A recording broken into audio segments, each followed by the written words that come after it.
Bismillahirrahmanirrahim. Assalamualaikum warahmatullahi wabarakatuh.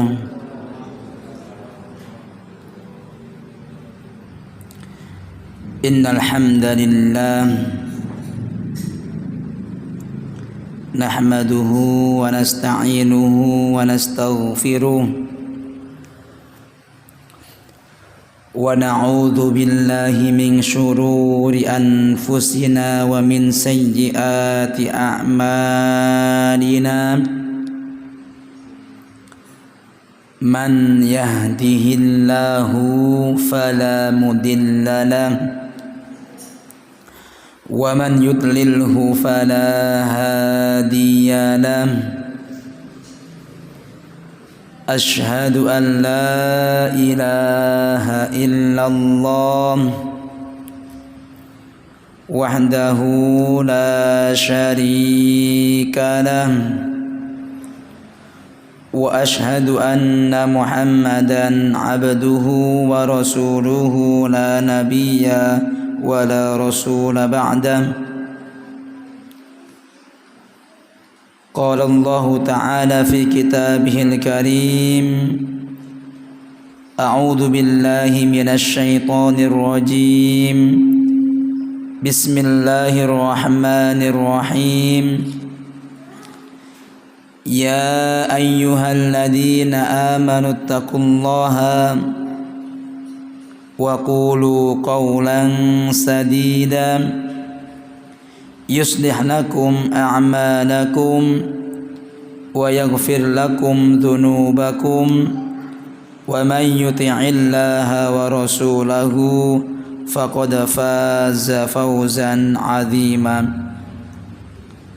Amma ba'du, fa in asdaqal hadits kitabullah wa khairul huda huda Muhammadin sallallahu alaihi wasallam wa syarrul umuri muhdatsatuha fa inna kulla muhdatsatin bid'ah wa kulla bid'atin dhalalah wa kulla dhalalatin finnari wa ilan nar. Ikhwatal iman, hadirin wal hadirat yang semoga mendapatkan rahmat dan ridhonya Allah Subhanahu wa ta'ala. Alhamdulillah, di malam hari ini kita bersyukur kehadirat Allah Jalla wa Ala. Malam yang berguyur hujan ini, tetapi Allah Subhanahu wa ta'ala masih memberikan kesempatan buat kita bisa berkumpul, bisa bersama-sama di tempat yang mulia, di salah satu rumah-rumahnya Allah Subhanahu wa ta'ala. Semoga perkumpulan yang kita lakukan ini menjadi perkumpulan yang marhumah, yang dirahmati Allah Subhanahu wa ta'ala, dan perkumpulan yang maghfurah, yang mendapatkan ampunannya Allah Subhanahu wa ta'ala, dan perkumpulan yang akan menjadikan kita semua mudah dan gampang untuk memasuki surganya Allah Subhanahu wa ta'ala. Amin ya rabbal alamin. Ma'asyiral muslimin, saudara-saudariku yang saya cintai karena Allah Subhanahu wa ta'ala, kita semua sudah paham bahwasannya keberadaan kita di dunia ini bukan keberadaan yang selama-lamanya, tetapi keberadaan kita di dunia ini, adanya kita di dunia ini adalah keberadaan yang hanya sementara, yang mana kita semua nantinya pasti akan kembali kepada akhiratnya Allah Subhanahu wa ta'ala. Itulah hakikatnya kita ketika kita semua berada di dunia. Jadi keberadaan kita di dunia ini bukan keberadaan yang selama-lamanya, tetapi keberadaan yang sementara yang nanti kita semua akan kembali kepada akhiratnya Allah Subhanahu wa ta'ala. Dan perlu diketahui ma'asyiral muslimin, saudara dan saudariku yang dirahmati Allah Subhanahu wa ta'ala, sudah banyak di antara saudara-saudara kita, di antara tetangga-tetangga kita, di antara keluarga-keluarga kita, yang mana mereka semua sudah dahulu meninggalkan dunia yang fana ini. Jadi banyak di antara saudara kita yang mana mereka semua sudah duluan mendahului kita, sudah duluan pergi kepada akhiratnya Allah Subhanahu wa ta'ala. Akan tetapi ma'asyiral muslimin yang dirahmati Allah Subhanahu wa ta'ala, kalaulah kita semua mau melihat, merujuk beberapa ayat yang telah Allah jelaskan kepada kita semua, orang-orang yang sudah kembali, orang-orang yang sudah Allah panggil, orang-orang yang sudah meninggalkan dunia yang fana ini, mereka semua memiliki keinginan. Mereka semua memiliki keinginan agar mereka semua bisa kembali ke dunia dan bisa melakukan amalan, bisa melakukan ibadah. Itulah keinginan orang-orang yang sudah mendahului kita. Akan tetapi, apakah keinginan orang-orang tersebut Allah wujudkan? Allah wujudkan atau tidak? Keinginan mereka semua ingin kembali ke keluarganya, kembali ke dunia lagi untuk beramal. Mereka semua tidak bisa mendapatkan kesempatan yang kedua. Maka dalam banyak ayat Allah telah menegaskan, di dalam beberapa ayat, beberapa orang ini mereka semua ingin kembali ke dunia. Bahkan Allah menegaskan dalam ayat tersebut, la'alli a'malu fima tarakt.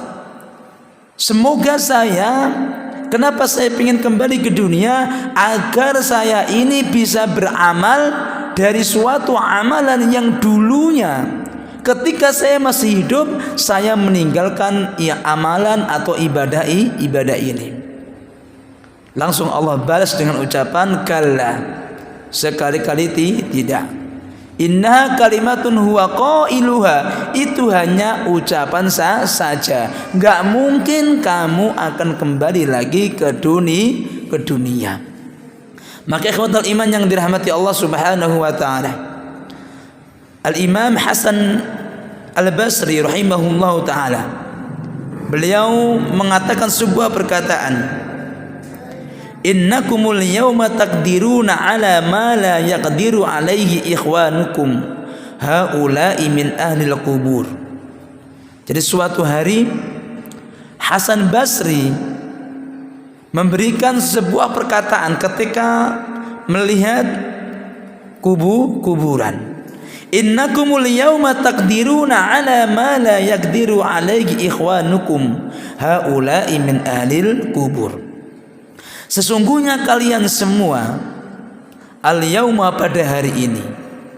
Jadi kita semua ini pada hari ini taqdiruna ala ma la yaqdiru alaihi ikhwanukum. Kita semua ini mampu, kita semua ini bisa untuk melakukan suatu amalan, suatu pekerjaan yang mana tidak bisa dilakukan oleh saudara-saudara kalian. Jadi kita semua sekarang mampu untuk zikir, mampu sholat bisa, ngaji bisa, kajian bisa, dan lainnya bisa. Yang mana ini semua zikir, sholat, ngaji dan lainnya tadi tidak bisa dilakukan oleh siapa? Orang-orang yang sudah Allah panggil. Mereka semua nggak bisa melakukannya. Tetapi kita pada hari ini sejatinya kita bisa untuk melakukan perkara tersebut. Tetapi lagi dan lagi terkadang musuh kita, baik dari nafsu yang kita miliki, baik dari syaitan yang menjadi musuh kita yang nyata, ini yang menjadi penghalang dari kita untuk bisa melakukan kebaikan. Maka Hasan Basri mengatakan, haula'i min ahlil kubur. Saudara-saudara kalian semua yang mana mereka semua sudah menjadi penghuni kubur. Mereka semua enggak bakal mungkin, enggak bisa untuk melakukan apa-apa yang sekarang ini kita bisa melakukan. Maka beliau melanjutkan, faghtani musihata wal faragh. Maka gunakanlah kesempatan ketika kalian semua masih dalam keadaan sehat, dan gunakanlah kesempatan ketika kalian semua masih dalam keadaan punya waktu luang. Ini pelajaran penting buat diri kita semua. Karena kalau sudah sakit datang kepada diri kita semua, maka sakit ini akan menjadi penghalang buat kita untuk bisa melakukan di antara aneka ragam ketaatan. Begitu pula yang namanya sudah waktu sibuk, baik itu sibuk dengan kerjaan atau sibuk dengan perkara yang lainnya, ini juga bisa menjadi penghalang kita untuk bisa melakukan kebaikan. Coba kalau kita lihat, berapa banyak di antara saudara kita ketika mereka semua ditanya kenapa enggak sholat jamaah, kenapa enggak mau ngaji, kenapa enggak mau datang kajian, mereka semua dengan gampangnya mengatakan alasannya lagi sibuk. Sibuklah yang mana mengganggu mereka. Maka sebelum datang waktu sibuk tadi, maka gunakanlah untuk dalam ketaatan kepada Allah Subhanahu wa ta'ala. Qabla yaumal faz'ati wal hisabi. Sebelum datang pada hari al-faza'. Hari yang mana pada hari itu banyak sekali huru-hara. Sesuatu yang bakal mengerikan yang akan kita lihat, yang akan kita dapati ketika kita semua kembali kepada akhiratnya Allah Subhanahu wa ta'ala. Dan sebelum datang pada hari di mana kita semua akan dihisab dari semua amalan-amalan kita. Maka dari sini ikhwatal iman, saudara-saudariku yang dirahmati Allah Subhanahu wa ta'ala, ini adalah momentum buat diri kita semua, kesempatan buat diri kita semua ketika Allah masih memberikan hidup, ketika Allah masih memberikan kesempatan untuk hidup kita di dunia ini, adalah waktu yang sangat luar biasa, momentum yang kita miliki agar kita semua bisa beramal, melakukan rangkaian ketaatan kita kepada Allah Subhanahu wa ta'ala, yang mana ini semua diimpi-impikan, diinginkan oleh saudara-saudara kita semua yang sudah mendahului kita. Maka dari sini ikhwatal iman yang dirahmati Allah Subhanahu wa ta'ala, kita semua wajib sadar dan kita semua wajib tahu, kalau kita semua tidak sadar dan kita semua tidak bangun dari kelalaian ini, maka bisa jadi waktu yang panjang yang Allah berikan kepada kita semua tidak kita gunakan dalam ketaatan kepada Allah Subhanahu wa ta'ala, maka ini menjadi musibah buat diri kita. Karena sebagaimana telah kita sepakati tadi, waktu yang kita miliki itu tidak selama-lamanya. Ada waktu kapan kita semua akan meninggalkan dunia yang fana ini. Maka dari sini ikhwatal iman yang dirahmati Allah Subhanahu wa ta'ala, kita berdoa dan meminta kepada Allah Subhanahu wa ta'ala, semoga Allah Subhanahu wa ta'ala menjadikan kita semua di antara hamba-hambanya Allah Subhanahu wa ta'ala yang bisa menggunakan waktu yang Allah berikan kepada kita gunakan dalam rangka ketaatan kepada Allah, dan semoga ketaatan ini nantinya memberikan kemudahan buat diri kita untuk bisa menggapai surganya Allah dan juga mendapatkan ridhonya Allah Subhanahu wa ta'ala. Amin ya rabbal alamin. Ikhwatal iman, yang dirahmati Allah Subhanahu wa taala, pada kesempatan malam hari ini kita akan mengkaji bersama-sama tentang bagaimanakah kekhalifahan atau kepemimpinan setelah meninggalnya Rasulullah sallallahu alaihi wasallam. Jadi siapakah khalifah yang utama, khalifah yang pertama yang menggantikan Rasulullah sallallahu alaihi wasallam? Ikhwatal iman yang dirahmati Allah Subhanahu wa taala, perlu diketahui bahwasanya telah kita kaji di antara beberapa minggu yang lalu, di antara keistimewaan yang dimiliki Abu Bakar radhiyallahu anhu ialah bahwasanya Abu Bakar radhiyallahu anhu Allah jadikan menjadi khalifah yang pertama setelah meninggalnya Rasulullah sallallahu alaihi wasallam. Ini di antara keistimewaan yang Allah berikan kepada kekasih kita Abu Bakar radhiyallahu anhu. Allah jadikan beliau menjadi khalifah yang pertama setelah meninggalnya Rasulullah sallallahu alaihi wasallam. Maka ikhwatal iman yang dirahmati Allah Subhanahu wa taala, kalau kita mau melihat kata khalifah, khalifah itu secara bahasa artinya ialah khalfun, itu artinya pengganti. Jadi khalfun atau khalifah itu artinya pengganti. Allah juga mengatakan di dalam Al-Quran yang menunjukkan kepada kita semua bahwasanya Allah SWT akan mengganti orang-orang yang memang tidak mau beriman kepada Allah Subhanahu wa ta'ala. Wa khalafa min ba'dihim khalfun, wa khalafa, dan Allah mengganti min ba'dihim setelah mereka semua khalfun, pengganti. Adha'us shalah, yang mana menyia-nyiakan salat. Maka dari sini ikhwatal iman yang dirahmati Allah Jalla wa ala, kata khalifah memang memiliki makna pengganti. Tetapi pengganti di sini ialah untuk menggantikan kepemimpinan setelah meninggalnya siapa? Rasulullah sallallahu alaihi wasallam. Maka ikhwatal iman yang dirahmati Allah Subhanahu wa taala, perlu diketahui bahwasannya kekhilafahan atau kepemimpinan yang dipimpin oleh Abu Bakar radhiyallahu anhu, beliau memimpin kurang lebih 2 tahun 3 bulan beberapa hari.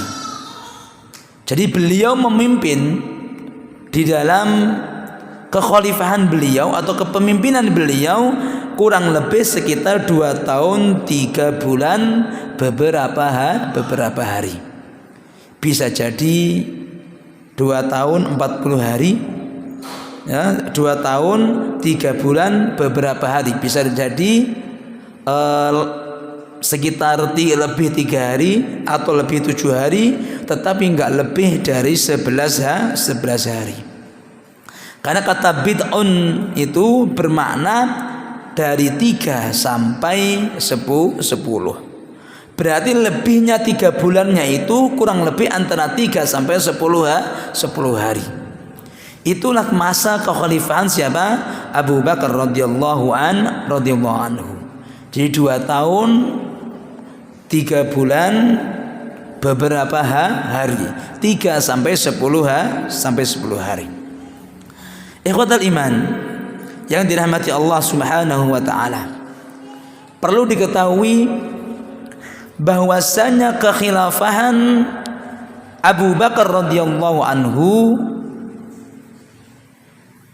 sebelum Rasulullah sallallahu alaihi wasallam meninggal dunia, beliau sudah memberikan banyak sekali isyarat banyak sekali perhatian yang menunjukkan kepada kita semua bahwasanya yang akan mengganti setelah Rasulullah SAW meninggal dunia ialah Abu Bakar. Jadi kesempatan pada malam hari ini kita akan mengkaji di antara dalil-dalil yang mana menjadi isyarat, menjadi bukti, menjadi perhatian bahwasannya yang akan menjadi khalifah setelah meninggalnya Rasulullah SAW ialah Abu Bakar.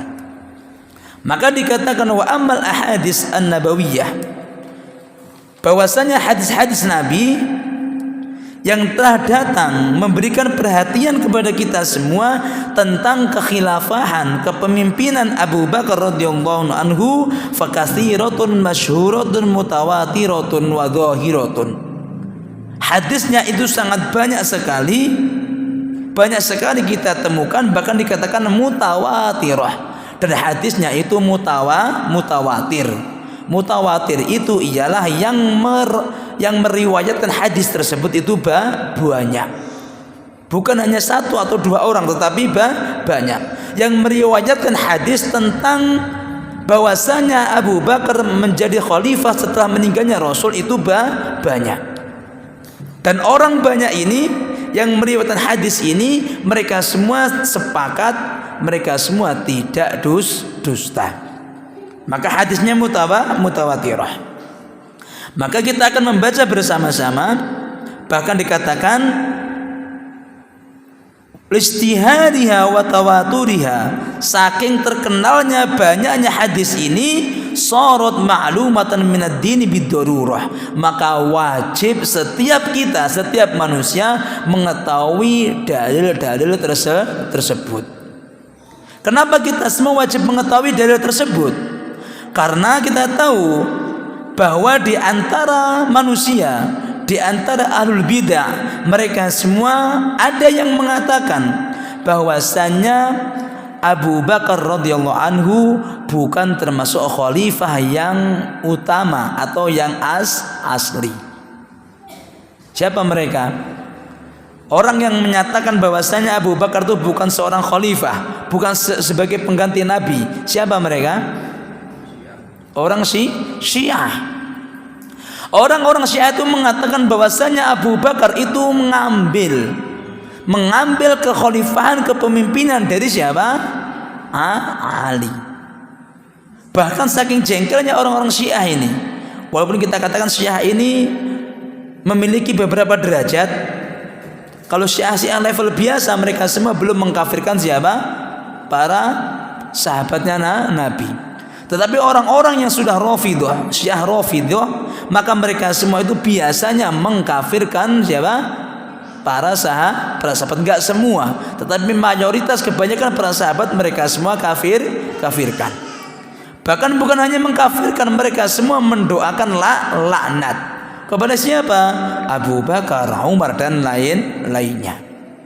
Intinya nggak mungkin orang-orang Syiah itu memberikan nama anaknya Umar atau Abu Bakar. Nggak bakal mungkin. Kenapa? Karena mereka semua di antara syariat mereka semua disyariatkan untuk mendoakan siapa? Laknat kepada Abu Bakar dan juga Umar. Kenapa? Karena mereka semua mengambil kekhalifahan, kepemimpinan yang seharusnya datang kepada siapa? Ali, tetapi malah diambil siapa? Abu Bakar. Maka wajib bagi kita semua ini mengetahui hadis-hadisnya. Agar apa? Agar kita semua yakin, agar kita semua mantap bahwasanya memang Abu Bakar ialah sahabiyun, seorang sahabat yang memang pantas dan layak untuk menjadi seorang khalifah. Bukan sebagaimana prasangka yang dimiliki orang-orang Syiah. Maka di sini ikhwatal iman yang dirahmati Allah Subhanahu wa taala, hadis yang pertama yang menunjukkan kepada kita semua tentang bahwasanya Rasulullah SAW mengisyaratkan dalam hadis ini khalifah atau pengganti setelah meninggalnya Rasul ialah Abu Bakar radhiyallahu anhu, ialah hadis yang diriwayatkan oleh Jubair ibn Mut'im. Jubair ibn Mut'im mengatakan, atat imru'atun nabiyya, ada seorang perempuan yang dulu datang kepada Nabi. Jadi Jubair ibn Mut'im mengatakan ada seorang perempuan yang datang kepada Nabi. Fa amaraha an tarji'a ilaihi, maka fa amaraha, Jubair memerintahkan kepadanya antarjia ilaihi, untuk kembali kepada Nabi sallallahu alaihi wasallam. Qalat ara'aita in ji'tu wa lam ajidka. Jadi waktu itu datang kepada Rasulullah, dan waktu itu setelah ngobrol, selesai obrolannya, maka setelah pulang diperintahkan lagi untuk kembali kepada siapa? Rasulullah sallallahu alaihi wasallam untuk menanyakan sesuatu. Maka dikatakan, ara'aita in ji'tu wa lam ajidka, kalaulah misalkan saya datang kepadamu, tetapi saya mendapatkan dirimu itu tidak ada.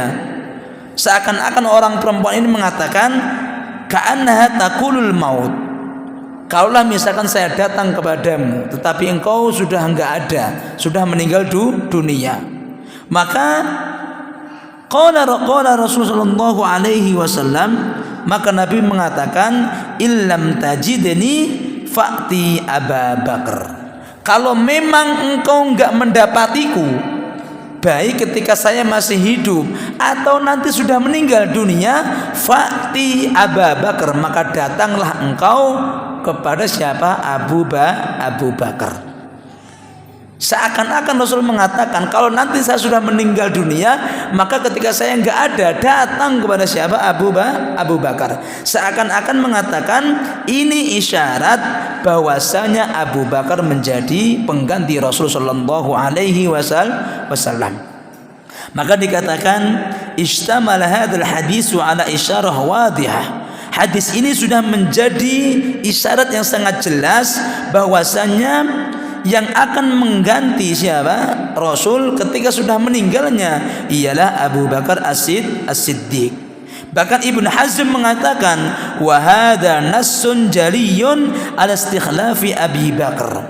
Ini adalah dalil yang jelas tentang jadinya Abu Bakar menjadi khalifah, atau tentang kepemimpinan kekhalifahan Abu Bakar. Ini hadis yang pertama. Hadis yang menyatakan kalau saya enggak mendapatimu ketika ingin bertemu denganmu, terus gimana? Datang kepada Abu Bakar.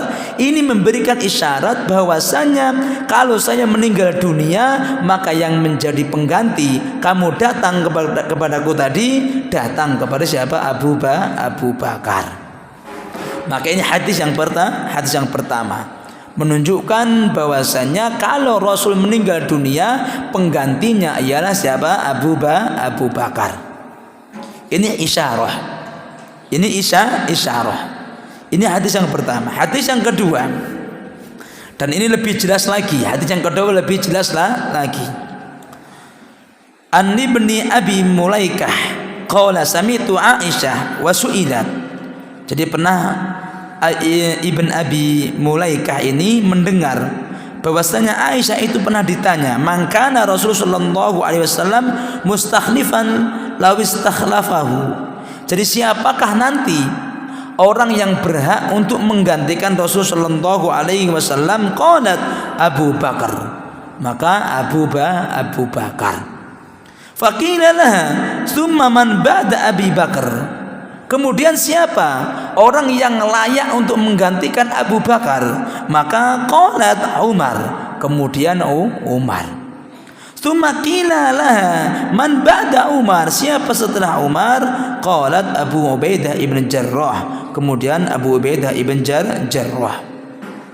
Tsumma intahat ila hada. Kemudian selesai sampai sini. Kita lihat.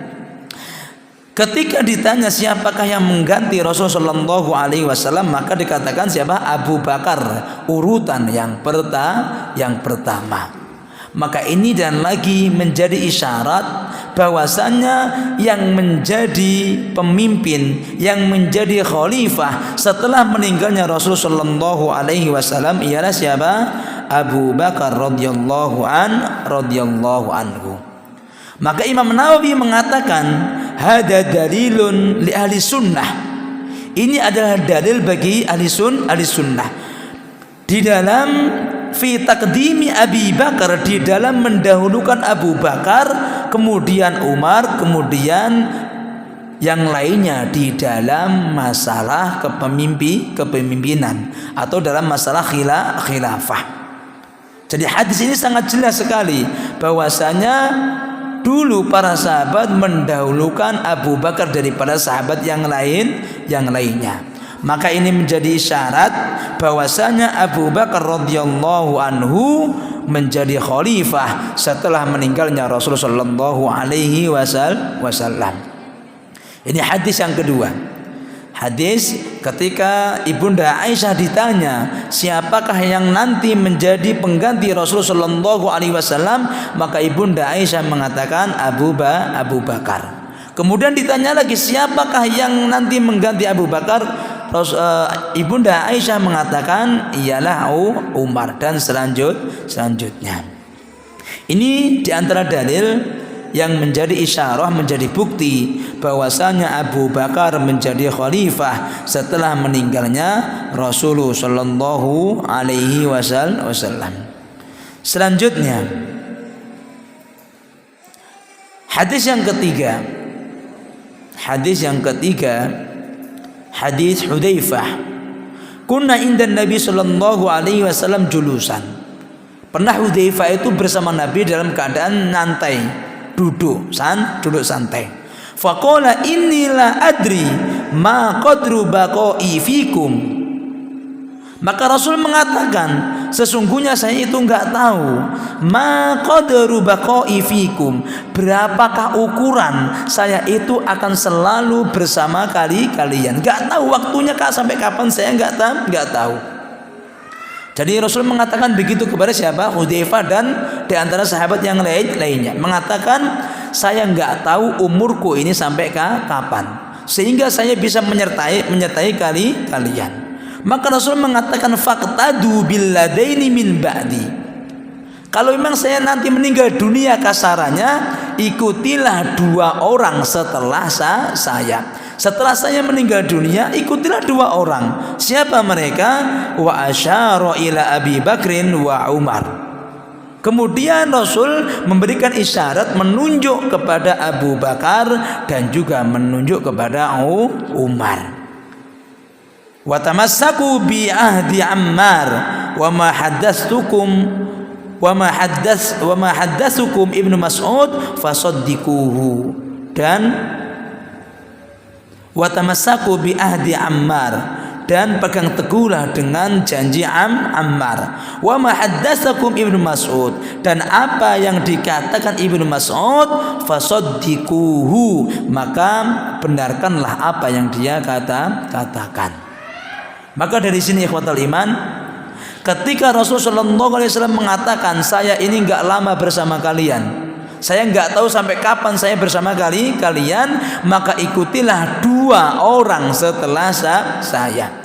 2 orang setelah saya ini seakan-akan menunjukkan bahwasanya kalau saya meninggal dunia, ikuti 2 orang tersebut. Yang pertama siapa? Abu Bakar. Maka seakan-akan yang pertama menjadi khalifah ialah Abu Bakar. Kemudian siapa? Umar. Lagi dan lagi hadis ini menjadi dalil buat kita semua bahwasannya Abu Bakar menjadi khalifah, menjadi pengganti setelah meninggalnya Rasulullah sallallahu alaihi wasallam. Atau hadis yang lain juga mengatakan iqtadu billadaini min ba'di ay bil khalifataini alladina yakumani min ba'di. Maksudnya ialah mengikuti 2 orang setelahku, ialah 2 orang yang nantinya akan menjadi khalifah, menjadi pengganti setelah saya meninggal dunia. Maka hadis ketiga ini juga sudah memberikan bukti kepada kita semua bahwasannya Abu Bakar radhiyallahu anhu beliau menjadi khalifah, menjadi pemimpin, menjadi pengganti setelah Rasul sallallahu alaihi wasallam meninggal dunia. Ini hadis yang keberapa? Yang ketiga. Hadis yang pertama perempuan yang tanya, ya. Hadis yang kedua tentang Ibunda Aisyah, siapakah yang pantas untuk menjadi khalifah pengganti setelah Rasulullah. Hadis yang ketiga ialah ketika Rasul duduk bersama para sahabat dan mengatakan, keberadaan saya denganmu saya enggak tahu, maka ikutilah dua orang. Ini semua menunjukkan bahwasannya Abu Bakar memang menjadi pengganti setelah Rasul sallallahu alaihi wasallam.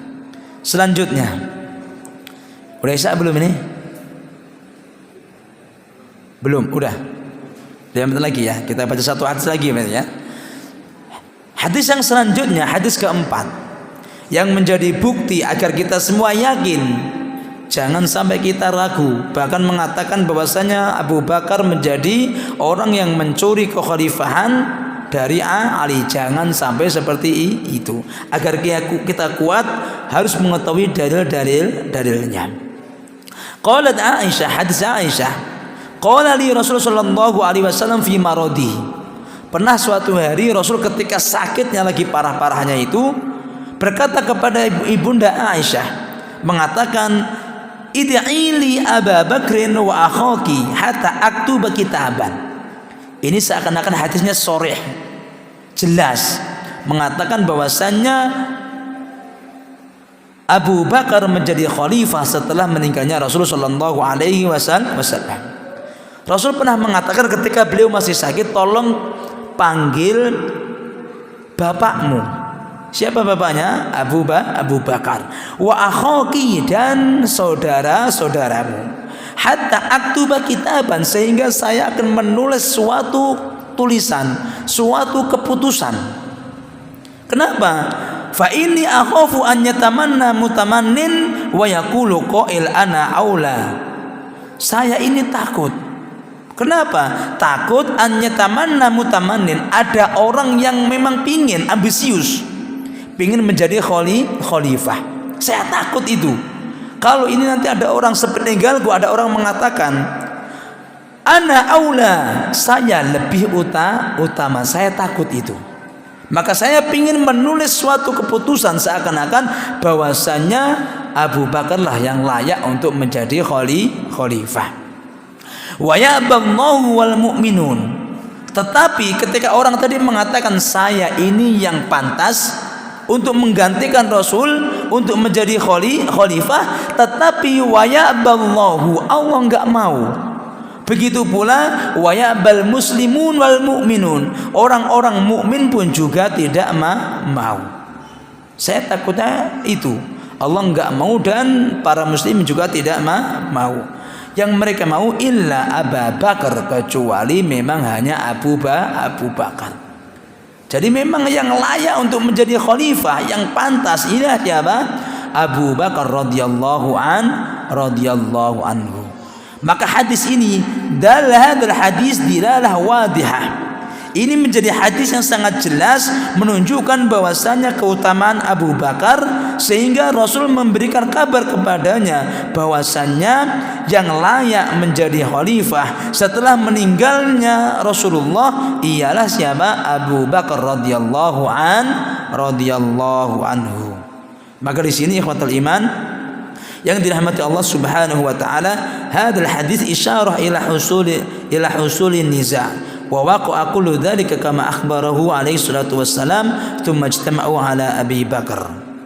Jadi memang hadis ini sudah sangat jelas sejatinya, walaupun dalam awal mula masalah kekhilafahan, nanti kita akan kaji pada minggu yang akan datang, memang agak rumit awal mulanya. Tetapi setelah itu semua bersepakat yang layak untuk menjadi khalifah ialah siapa? Abu Bakar radhiyallahu anhu.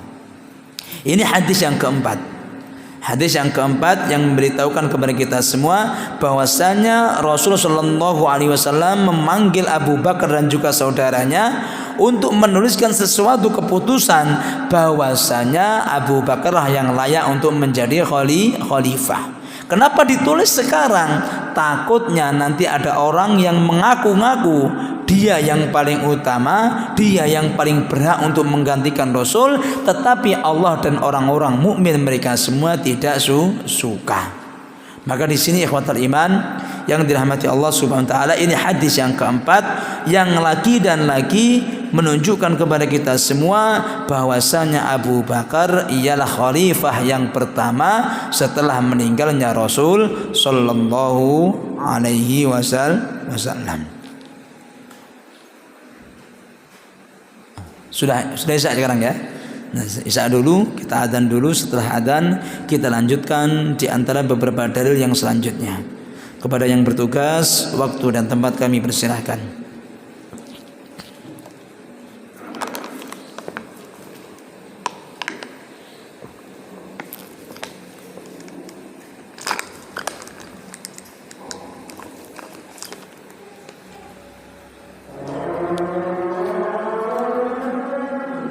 Allahu akbar, Allahu akbar.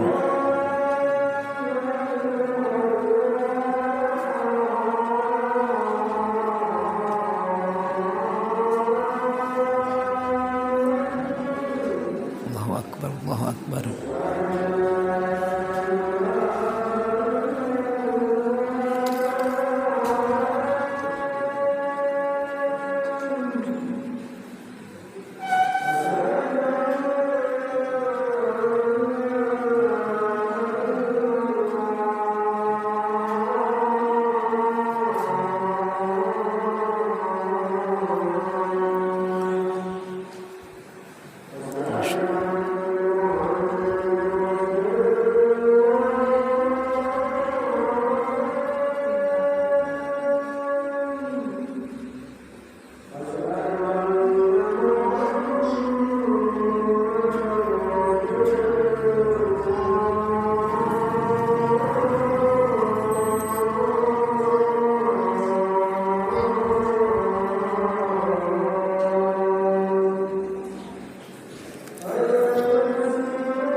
quwwata illa billah.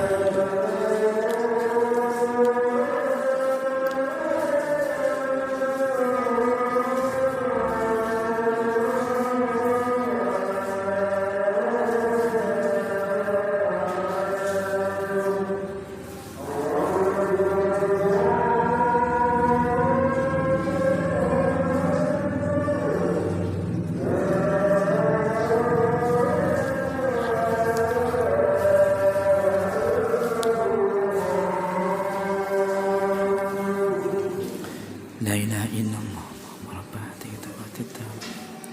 Salatul qa'imah. Ubatu maqamam mahmudan.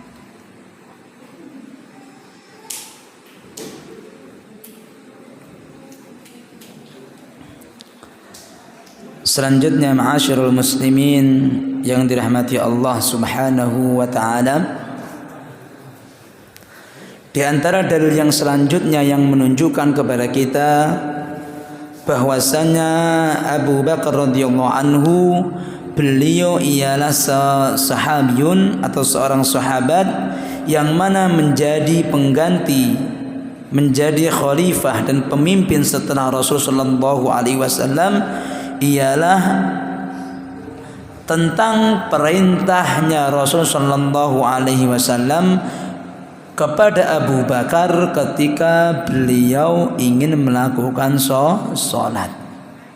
Jadi ketika masa sakitnya Rasulullah SAW tidak bisa untuk menjadi imam dalam sholat. Maka di sini Rasulullah SAW memerintahkan kepada Abu Bakar untuk menjadi imam. Maka dikatakan, perlu diketahui bahwasanya sholatul jamaati amruka azim. Sholat jamaah itu memang perkara yang sangat agung, bukan perkara yang biasa. Ihtamma biha Rasulullah sallallahu alaihi wasallam ihtimaman kabiran. Rasul itu melihat atau menganggap sholat jamaah itu bukan perkara kecil, tapi perkara besar. Lebih-lebih dalam masalah untuk ngimami sholat. Maka kalau kita melihat pada zaman-zaman dahulu itu tidak ada orang yang menjadi imam biasanya kecuali memang seorang khalifah. Jadi zaman dahulu siapa yang menjadi pemimpin dialah nanti yang akan menjadi imam di masjid tersebut. Itu zaman dahulu. Seorang khalifah, seorang gubernur misalkan begitu, seorang presiden, dialah nanti yang menjadi imam di tempat tersebut. Kenapa? Karena kedudukannya sholat ini mulia, perkara yang sangat agung. Maka ikhwatal iman yang dirahmati Allah Subhanahu wa taala. Dan Rasulullah SAW menunjukkan perkara ini sangat penting, enggak pernah meninggalkan yang namanya sholat jamaah. Kecuali di dalam keadaan beliau ketika lagi sakit. Maka kalau kita bisa melihat ketika lamma ishtadda mardun Nabi sallallahu alaihi wasallam wa lam yastati al-khuruj lil jamaah, ketika Rasulullah sallallahu alaihi wasallam dalam keadaan sakit yang sangat parah tidak bisa keluar untuk melakukan sholat jamaah, maka datang kepadanya Bilal. Yu'limu bidukhuli waktu sholat. Bilal memberitahukan kepada Rasul bahwasanya sekarang ini sudah masuk waktu sholat. Jadi memberikan kabar, memberikan tahu kepada Rasulullah bahwasanya sekarang ini sudah masuk waktu sholat.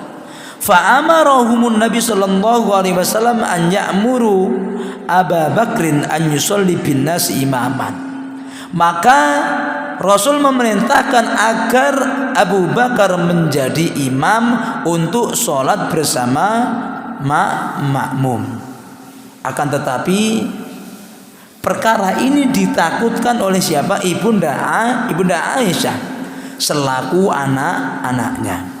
Fakhafat Aisyah radhiyallahu anha an yatasha'ama an-nasu min Abi Bakar radhiyallahu anhu. Takutnya orang-orang itu enggak nyaman, enggak sreg, enggak seneng, bosen dengan siapa? Abu Bakar radhiyallahu anhu. Kenapa? Li'annahu halla mahallan Nabi sallallahu alaihi wasallam, karena beliau mengganti tempatnya Rasul sallallahu alaihi wasallam. Fa'aradat an tadfa'a anhu dzalik. Maka awal mulanya Ibunda Aisyah enggak pingin, takutnya seakan-akan ini menjadi fitnah. Kalaulah siapa? Abu Bakar menjadi menggantikan tempat yang dimiliki Rasulullah SAW, yaitu menjadi imam di antara para sahabat. Awal mulanya Ibunda Aisyah takut.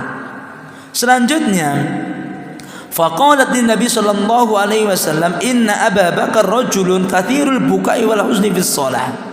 Wahai Rasulullah, sesungguhnya Abu Bakar itu termasuk orang yang sering menangis, sering banyak sedihnya ketika melakukan sholat.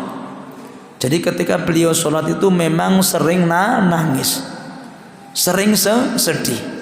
Bahkan dikatakan falau qama lil imamah lam yusmi an-nasa qira'atahu min kasratil buka.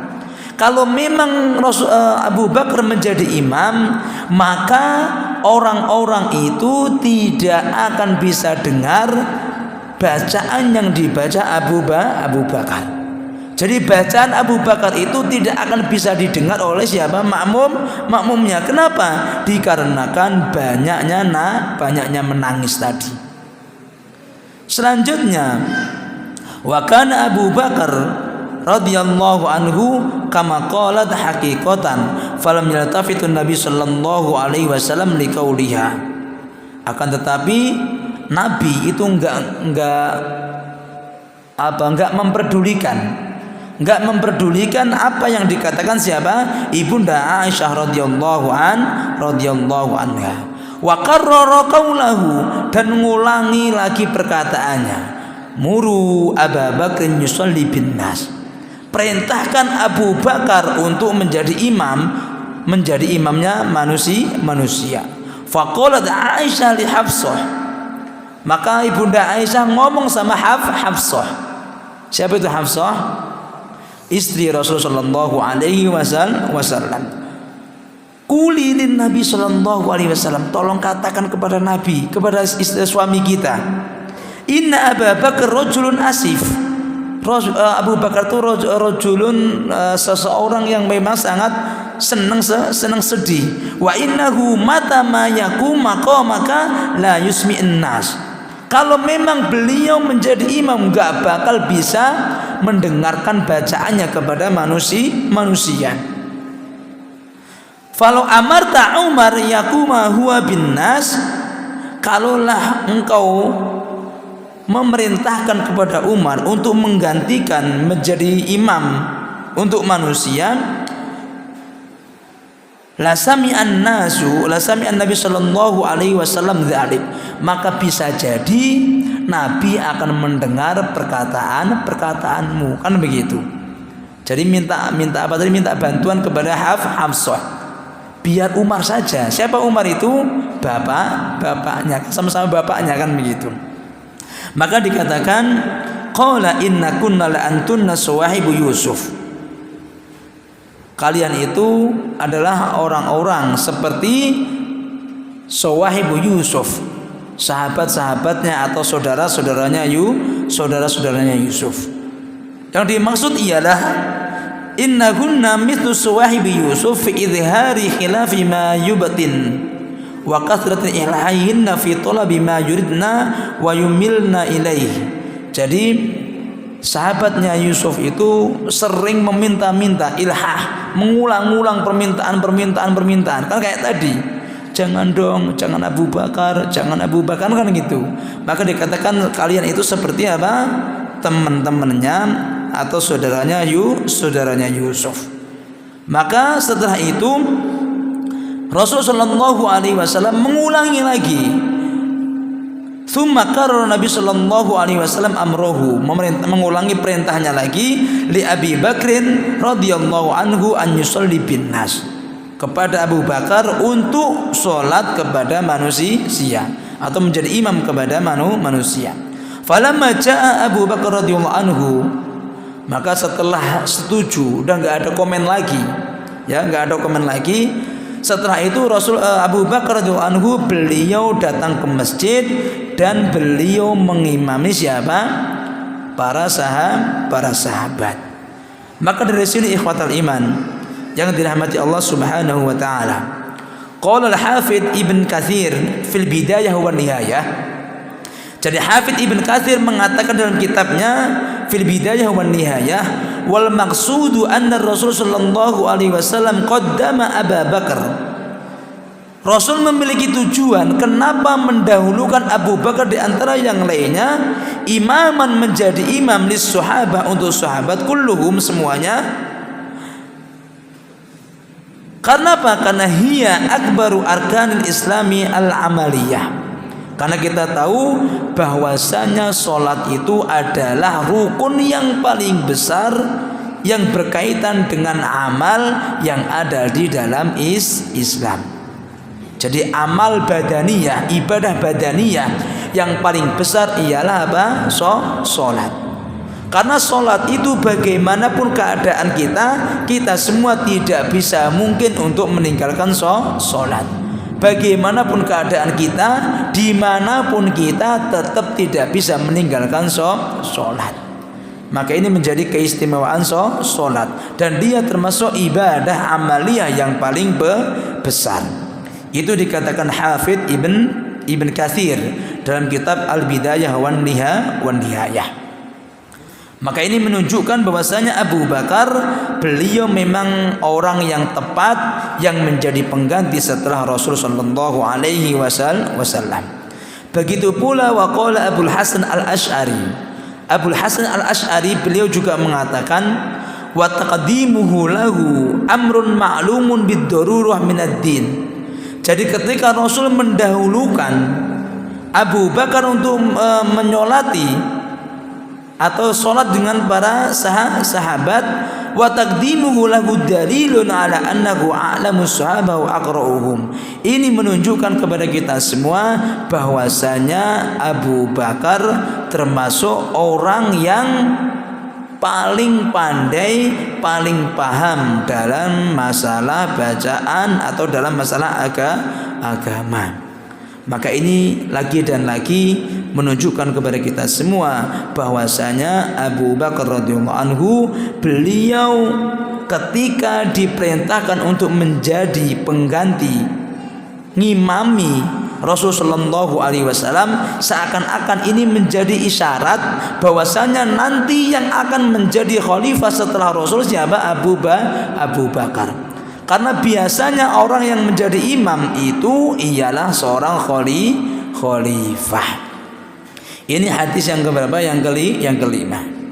Hadis yang terakhir, hadis yang keenam, yang menunjukkan kepada kita semua bahwasanya Abu Bakar termasuk orang yang menjadi pengganti Rasulullah sallallahu alaihi wasallam ialah hadis yang mengatakan kepada kita semua, inna amanin nasi alayya fi suhbatihi wa malihi Abu Bakar. Sesungguhnya orang yang diantara manusia yang paling aman, yang paling terpercaya menurut saya di dalam persahabatanku dengan wa malihi dan hartanya ialah Abu Bakar radhiyallahu anhu. Orang yang paling dipercaya Rasulullah siapa? Abu Bakar. Walau kuntu muttakhidan khalilan ghaira rabbi lattakhadtu Abu Bakar. Kalaulah saya ingin menjadikan khalil, kekasih selain Tuhanku, maka saya akan jadikan Abu Bakar menjadi kekasihku. Walakin ukhwatul islami wa mawaddatuhu. Akan tetapi karena memanggil kekasih tadi itu tidak boleh lagi kan, maka hanya ada ukhuwatul Islam, persaudaraan Islam, wa mawaddatuhu, dan kasih sayang yang terikat di dalam Islam. Rasul melanjutkan, la yabqayanna fil masjid babun illa sudda. Semua pintu-pintu masjid ini sudah tertutup, nggak ada pintu lagi, nggak ada kesempatan lagi, illa baba Abi Bakrin, kecuali pintunya Abu Bakar radhiyallahu anhu. Jadi ada pintu Abu Bakar, pintu dan yang lainnya semuanya tertutup, kecuali hanya pintu siapa? Abu Bakar radhiyallahu anhu. Maka di sini fa'amruhu bisaddil abwabi jami'iha, perintah untuk menutup pintu-pintu semuanya kecuali pintunya Abu Bakar, fihi isyaratun qawiyah. Ini menunjukkan isyarat yang sangat kuat, ila annahu awwalu man yari amra al-ummah. Beliau termasuk orang yang pertama kali yang akan menjadi wali, menjadi pemimpin, menjadi pengganti untuk perkara-perkara umat ba'da wafatihi alaihi salatu wassalam, setelah meninggalnya Rasul sallallahu alaihi wasallam. Maka ini menjadi dalil kepada kita semua. Matan yang pertama mengatakan bahwasanya yang paling aman, yang paling amanah siapa? Abu Bakar radhiyallahu anhu. Selanjutnya Rasul mengatakan semua pintu itu tertutup kecuali pintunya Abu Bakar radhiyallahu radhiyallahu anhu. Maka hadis ini memberikan isyarat yang sangat kuat kepada kita semua bahwasanya yang layak untuk memimpin, yang layak untuk menjadi pemimpin setelah meninggalnya Rasul ialah Abu Bakar. Maka dari sini ikhwatal iman yang dirahmati Allah Subhanahu wa taala, ini diantara beberapa hadis-hadis, beberapa dalil-dalil yang menunjukkan kepada kita semua bahwasanya Abu Bakar radhiyallahu anhu adalah pengganti, adalah khalifah, adalah pemimpin setelah meninggalnya Rasul sallallahu alaihi wasallam. Dan ini menjadi ijma' para ulama. Ijma' Ahlus Sunnah bahwasanya memang yang namanya Abu Bakar adalah khalifah yang pertama, pengganti setelah Rasul sallallahu alaihi wasallam meninggal dunia. Maka dari sini ikhwatal iman yang dirahmati Allah Subhanahu wa taala, dalil-dalil yang telah kita baca bersama-sama tadi ini menjadi pembantah yang sangat keras kepada orang-orang yang mengatakan bahwasanya Abu Bakar mengambil kekhalifahan yang seharusnya milik siapa? Ali radhiyallahu anhu. Maka dari sini ikhwatal iman yang dirahmati Allah Subhanahu wa taala, kita cukupkan kajian kita pada kesempatan malam hari ini dan akan kita lanjutkan kajian kita bagaimanakah prosesi ketika Abu Bakar radhiyallahu anhu menjadi khalifah pada minggu yang akan datang. Semoga Allah Subhanahu wa taala mudahkan kita semua untuk bisa mengkaji bersama-sama tentang bagaimanakah Abu Bakar radhiyallahu anhu menjadi khalifah, yang mana ini nantinya menjadi ilmu buat diri kita semua semakin mengenal Abu Bakar radhiyallahu anhu, dan ini nantinya menjadi spirit buat kita semua akan lebih semangat mengikuti Abu Bakar radhiyallahu anhu. Hadza minni aqulu astaghfirullah li wa lakum. Salamullahi alaikum warahmatullahi wabarakatuh.